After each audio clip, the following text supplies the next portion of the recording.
Welcome to my channel. Ipinadala si Pablo kay Gobernador Felix. Gawa 23 verse 23 to 35.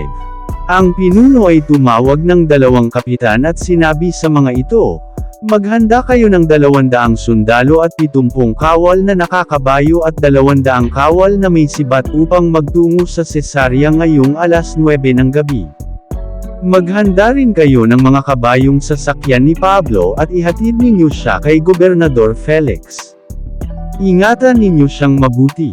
At sumulat siya ng ganito, "Sa kagalang-galang na Gobernador Felix, maligayang bati mula kay Claudio Lysias."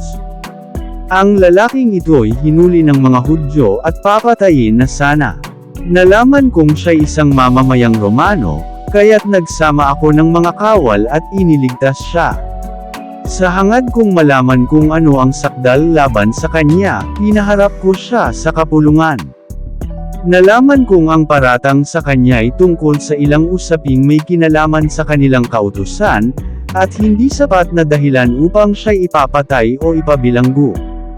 At nang malaman kong siya'y pinagtatangka ang patayin ng mga Hudyo, agad ko siyang ipinadala sa inyo. Sinabi ko sa mga taong nagsasakdal na sa inyo sila magharap ng reklamo laban sa kanya. Sinunod nga ng mga kawal ang utos sa kanila. Kinagabi ay kinuha nila si Pablo at dinala sa Antipatris.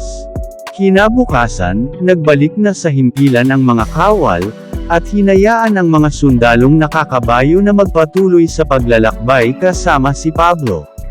Pagdating sa Cesarea, iniharap nila si Pablo sa gobernador at ibinigay ang sulat na dala nila. Pagkabasa sa sulat, tinanong ng gobernador si Pablo kung saang lalawigan siya nagmula. At nang malamang siya'y taga Cilicia, kanyang sinabi, "Diringgin ko ang kaso mo pagdating ng mga nagsasakdal sa iyo." At pinabantayan niya si Pablo sa palasyo ng gobernador.